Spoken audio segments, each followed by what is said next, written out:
Hi there, Mike. In this episode, you talk with Adrian Howard about the benefits of experience testing with your employees, whether it's their onboarding experience to annual surveys. Yeah, I really enjoyed the conversation with him. Adrian's been in the industry for a long time, and so he had a lot of insights on, the pluses and minuses of internal testing, but also he had some nice suggestions on what to do to make it successful.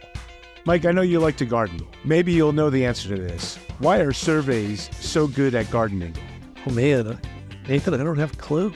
They have a knack for digging up deep-rooted opinions. Oh my. Did you write that one yourself? Yeah. All right, with that, we should get to the interview. Welcome to Insights Unlocked, an original podcast from UserTesting, where we bring you candid conversations and stories with the thinkers, doers, and builders behind some of the most successful digital products and experiences in the world, from concept to execution. Welcome to the Insights Unlocked podcast. I'm Nathan Isaacs, Senior Manager for Content Production at UserTesting. And joining me today as guest host is Michael Mace, UserTesting's Vice President and Publisher of the Center for Human Insight. Welcome, Mike. Thanks. Great to be here. Our guest today is Adrian Howard. Adrian helps companies build effective teams and great products with quiet stars. He's at his best solving problems where product, agile, and UX intersect. And you'll find him working with companies of all sizes, coaching leaders and practitioners in the messy spaces where strategy, research, and delivery overlap. Welcome to the show, Adrian. Hi, nice to be here. To tee up our conversation about applying research on internal projects, we asked participants in the UserTesting Contributor Network their thoughts on the pros and cons of internal research. Here's what they said. What could be some of the processes, cultures, and norms that could be tested with the employees where you work? Employee surveys regularly to see where any improvements could be made. Maybe like an anonymous like benefits pot where people can make suggestions on like staff benefits. So potentially like, health insurance or a maternity package. We redid our website. The user journey makes a lot more sense. We've got much better and up-to-date client case studies and testimonials, but that could probably be tested a little bit more objectively in some ways as well. The benefits would be that you would increase staff morale. There would be more staff loyalty because the staff will feel looked after and feel valued. I've worked for a lot of companies where I haven't felt valued or listened to. Staff are more likely to trust their employer and feel valued, and therefore be less likely to leave the company. And happier staff means improvement in work.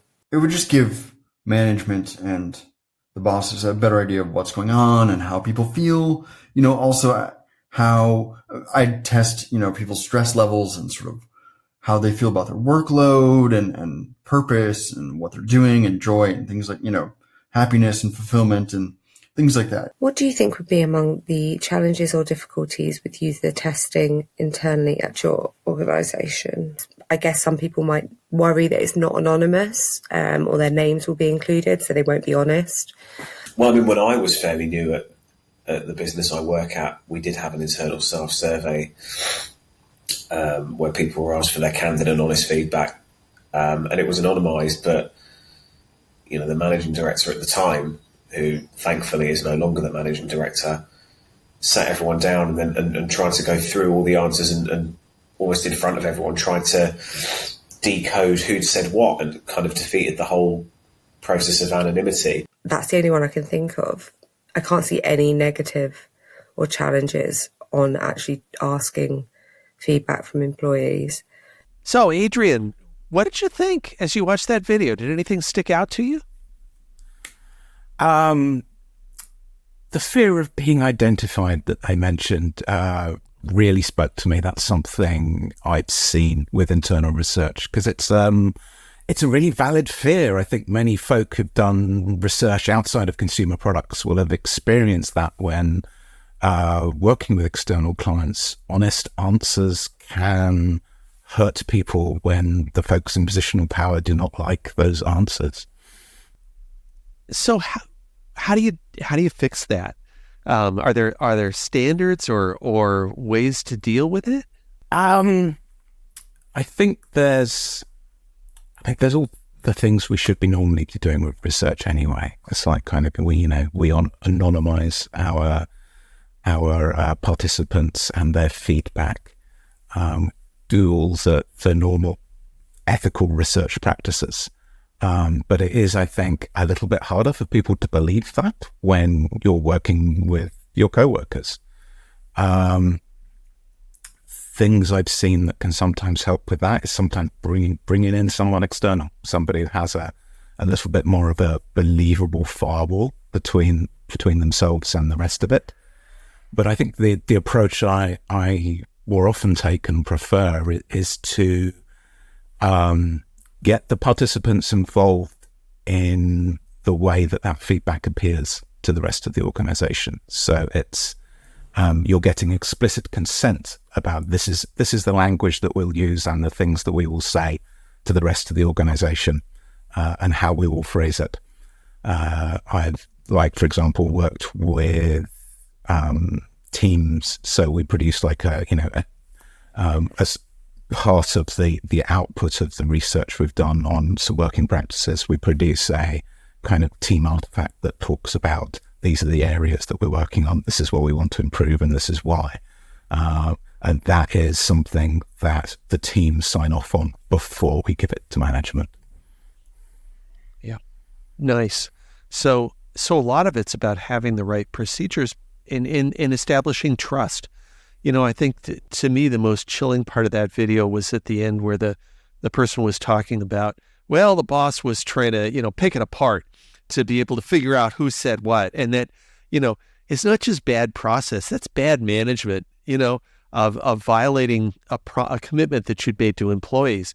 And I got to assume any boss who does that, word is eventually going to get around to the rest of the company. It's not, and then it's not a matter of just screwing up your internal research. It's a matter of screwing up your internal culture and just not having trust within the company. And that's ultimately, it's just bad management to do that sort of thing. The other thing is actually seeing that happen is research in of itself. You're observing a behavior that's giving you feedback on what happens in that culture.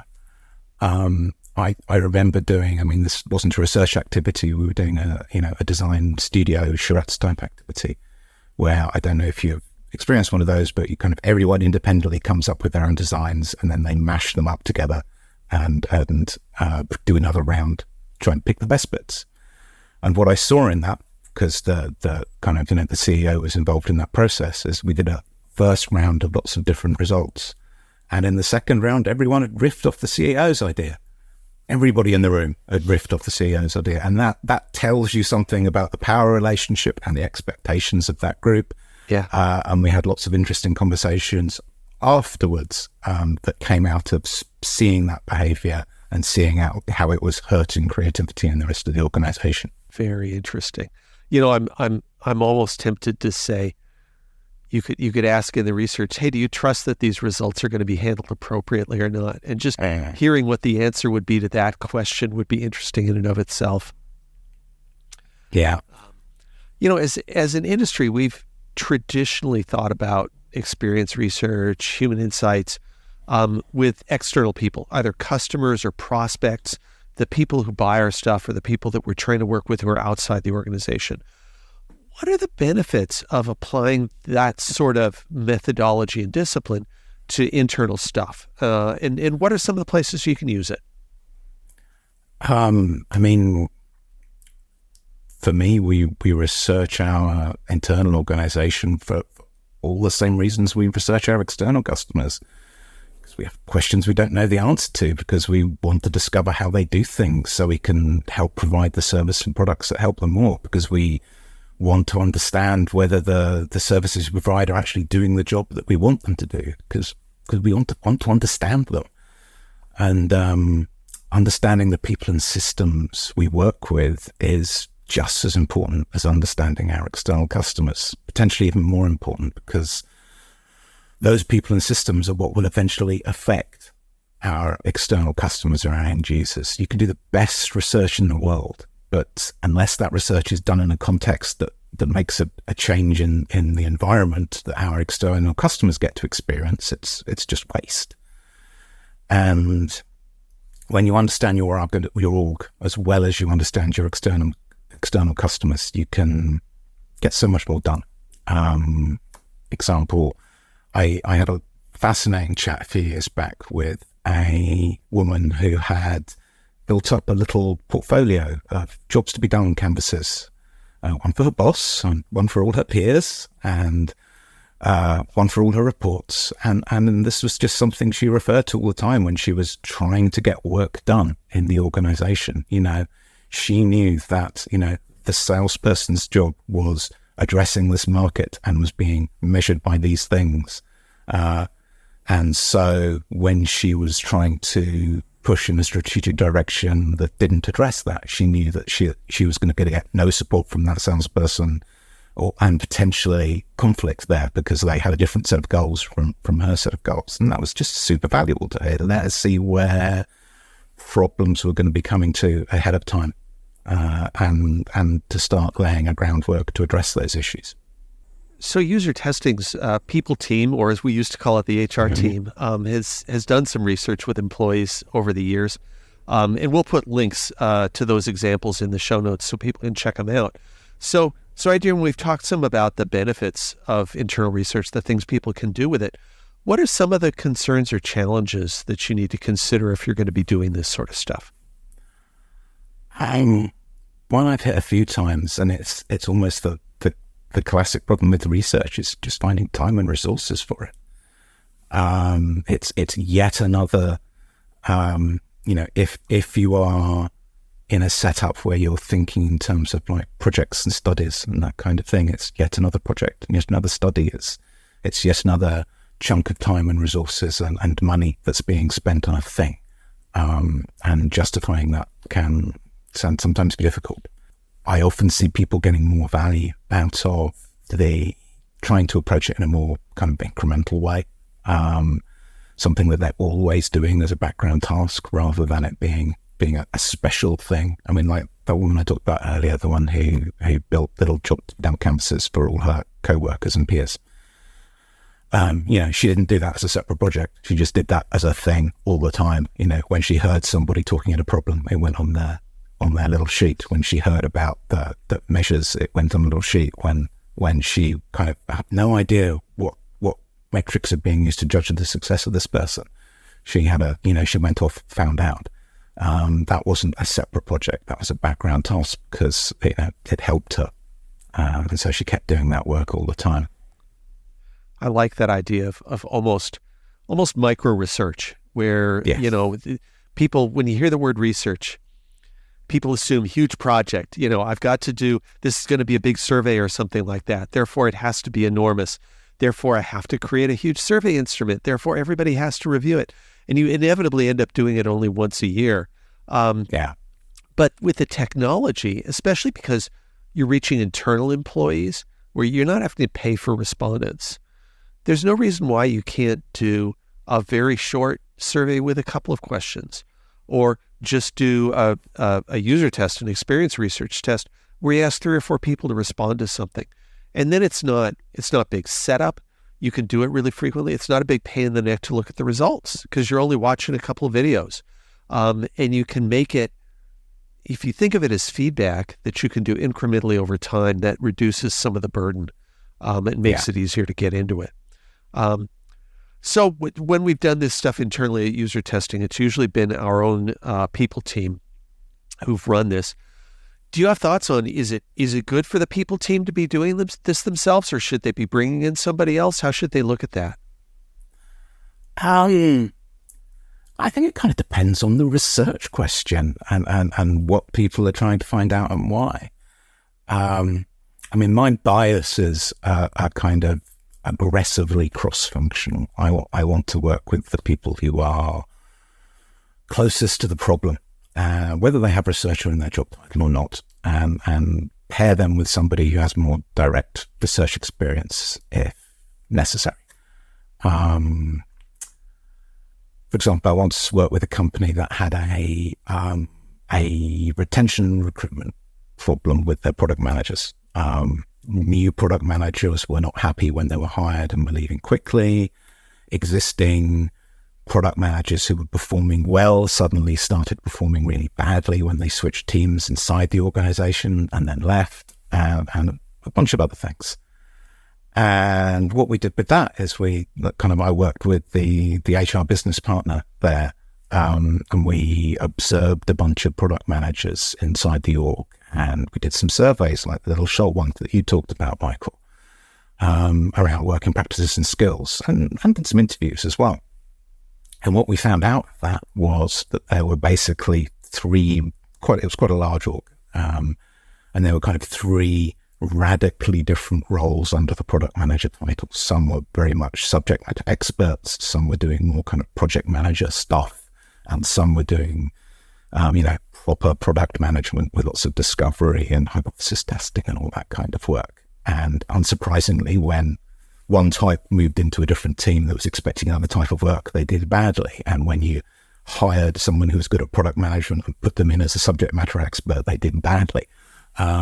And so we could start seeing the root cause of that. And because we worked with the HR business partner during that whole process, they'd seen all this stuff and could really easily, so we didn't have to write a report, or anything. We could just move straight on to, okay, there are three different roles here. And there's a couple of different levels of seniority that we're not actually capturing in our recruiting. And we need to be recruiting for different people here. We could move directly to solving the problem and testing those solutions out rather than having to argue the point about the research work. Oh, that's really resonating for me. The different roles of product management and how people can get crossed up between those things. I see that all the time. That's a really great insight. So for doing these sorts of work, do you have thoughts on or advice on methodology? People tend to obsess on quantitative versus qualitative, numbers versus getting people to talk about their thoughts and feelings. Any guidance on when to use what? Oh, a classic consultant answer of it depends. We're like, if you're doing generative research focused mostly on the people, then you're probably going to be leaning more towards the qualitative stuff.